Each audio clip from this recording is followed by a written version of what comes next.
Jaylen Brown just called out the NBA agent scene for what it is: messy and often predatory. He says about 60% of players burn through their money within a decade of joining the league. Why? According to Brown, agents swoop in, take a hefty cut of those rookie contracts, and disappear, leaving young stars, many from tough backgrounds, with no financial guidance and no plan for the future. Let's take a look at the video. I hope I ruffle all the feathers, like all of them. The agency model isn't working. It's a bunch of players going broke when they retire. Right. It's like 60% of players within the first 10 years are losing majority of their wealth. Like making millions of dollars, players are going broke. Right. You know, living check to check, Right. etc. You can blame the athlete, or maybe they living expenses, of course, but they was 18 or 19-year-old when they came into wealth, and the people that represented them didn't help them handle that to no capacity or care to. You know what I mean? After they get you and they get in your pocket, they just go get the next one and get in his pocket. Right. Absolutely. And this is what I'm gonna stand on. And this could be controversial. I don't care, because I lose my platform for who's coming next. If you can't help me at 18 or 19-year-old to maintain my wealth, build a legacy, and keep what I'm earning, and be able to influence me on my decision making, shouldn't be representing me in the first place. Shouldn't even be allowed to walk into my house. But we allow this agency model. They keep coming in and they keep stripping everything that we giving it right back to the same people that that was giving it to us in the first place. They're giving it right back, and something got to change. You know, it might be ruffling a few feathers, but there's been people taking advantage off of these 18, 19 young kids, and nobody says nothing. I think that's a part of the problem, where we don't say that, and we just allow that to be normalized. No, that ain't normal. You get millions of dollars and now you broke, Yeah. and the people that's representing you can't even pick up the phone now. Right. So like, nah, these people have continued to do that, and they're going to continue to do it because they see it as business and economic opportunity. Right. So Brown's main gripe: if agents aren't invested in their clients' long-term success, why should they represent them at all? He ditched the traditional agent model himself, instead using the Players Association for legal advice. It's not just the NBA either. NFL players like Richard Sherman and Sheldon Day are building their own platforms to protect athletes, while stars like Lamar Jackson and Caleb Williams are negotiating their own deals to keep more of their earnings. The reality: taxes, agent fees, league rules, family pressure, and bad investments can strip away more than half of a player's contract before they see a dime. Brown's challenge is sparking a bigger conversation about athlete wealth, financial literacy, and whether the system is built to actually help players beyond that first paycheck. Okay, first thing I want to say, I know a lot of people don't care because they get millions of dollars or so, but like they are going through something that we are unaware of. Okay, yeah, they make millions of dollars. We get it. You shouldn't be spending your money there. We shouldn't feel bad. But if they have concerns, for the people of in their economy, the young generation coming up into that, you know, they should be able to talk about it, and we shouldn't be scrutinizing them. You know what I mean? Mm-hmm. In a way, it's just like, Absolutely. yeah, At the end of the day, they're athletes. They put their bodies through stuff. You know, they don't live the normal lifestyle like everybody. They have regimens and workouts and things that they have to live by to keep their body is their money maker. They are athletes. pretty much. And they have to stay on top, or that's it. You know what I mean? Mhm. On to the next one. There's plenty of people, they're always fighting for their spot on whatever team they are on in whatever league they're in. Yeah. So yeah, I mean, they gotta, it's them against the world for real. That saying, I know we be hearing it and we like, yeah, whatever, but it's true. More money, more problems, No, yeah, that's true. for sure. And like anything else we've heard about, it's a trend. Music industry, actors, athletes, they're always predatory people. Like, okay, these people grind from the gutter. They get it out the mud. They make it. You know what I mean? And then they gonna hop on the first people that promise them. They be making all these promises to them, Yeah. and then they rob them blind because they don't know no better. Like you said, Yeah. it's kids. They just got out of high school. Yeah. That's true. And that's why, like, looking at union wise, it is good. Fuck.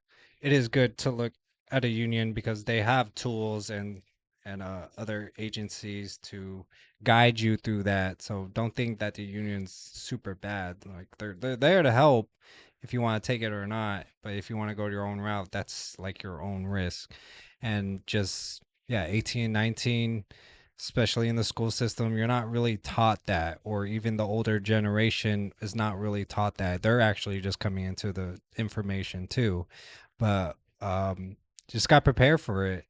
Yeah, you know, get your advice from other players, the older the older veterans of the NFL or NBA, get their thoughts on it because time and time again you see these players on the streets and you wonder and you make fun of them like the fuck, man. Again, mismanagement. The agents take 10%, 15% from them every single time just to hopefully give them, and they're not financial advisors either. They're your agents to push you further into the league or to get you into brand deals, into commercials and everything. But that 10, 15% off of $1 million, man, they haven't seen that money, uh, a lot of money. So they'll just, yeah, definitely run away at the end of the day. But anything else, Jess? You good? Yeah, that's it. It's Pretty much. hopefully, like he said, they stick together. It's gonna take them. They're in the position. They're in the situations they see it, and they know it better than anyone else. Yeah. It's gonna take them to make their own agencies that are player friendly. You know what I mean? Yeah. And that might happen, especially maybe with these uh athletes that have retired and have found success. Players like Marshawn Lynch, they've been able to maintain wealth. Those are the guys you got to look towards to get that advice. The ones that are actually able to maintain wealth, find out, what did you do? Yeah. You know what I mean? So hopefully they come together and build a community within them and help out these guys coming along. Even like the Richard Sherman, the players company, which is really great, man. Like they Hmm. are able to build something on their own. They see other players struggling and build their own company to help other players.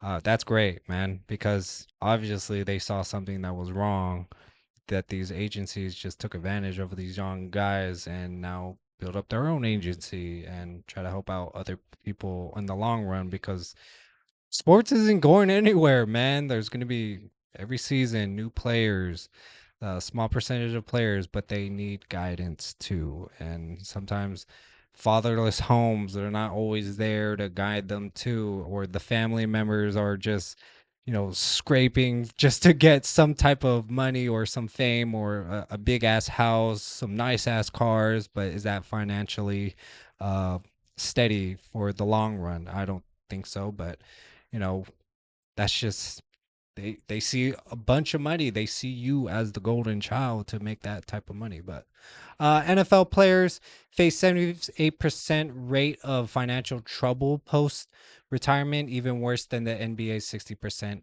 Richard Sherman's player company initiative. Agent fees on marketing and endorsement deals can skyrocket to 25%. See, way above team contract caps.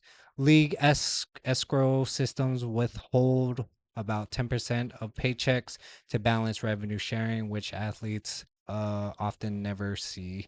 Divorce rates for athletes run between 60 to 80%, often wiping out huge chunks of wealth. Damn. Many young athletes refuse prenuptial agreements due to stigma, leaving their earnings vulnerable in divorce settlements. And bro, these women out there, they see the athlete, they see something, and it just you kind of see a pattern with them and throughout the NBA with Luka Doncic too. Like the woman wants $50 million. but she's not on the court and stuff. Like If I was a millionaire athlete, I'm gonna be one lonely motherfucker. one lonely motherfucker. Hell yeah. Yeah. It's because, unfortunately, for a lot of them, like, LeBron James, he grew up with his wife, basically, his high school sweethearts. Not everybody has a situation like that where they grew together and they here and, they stick beside them. A lot of them get to fame, and then these, you know, not all of them, but, there are still going to be women that seek you out because they got dollar signs in their eyes. Yeah. Like, oh, he rich, you know? True. Not a huge percentage, but a small percentage. But the ones that they they get the big news, and it's just an umbrella now that everyone's over it. No, no, no, not everyone, guys. But just find that special person, build with that person, and hopefully she doesn't take all your millions. Rob you blind. Dude, it's hard. It's hard to find, but they're out there. I think the majority percentage, that's just a small percentage of women do that. And don't put a huge umbrella over all women. All women are gold diggers. All women want all this millions of dollars and divorce you throughout the. Because it's not all of them. It's not all of them. Yeah, you're right, Jess.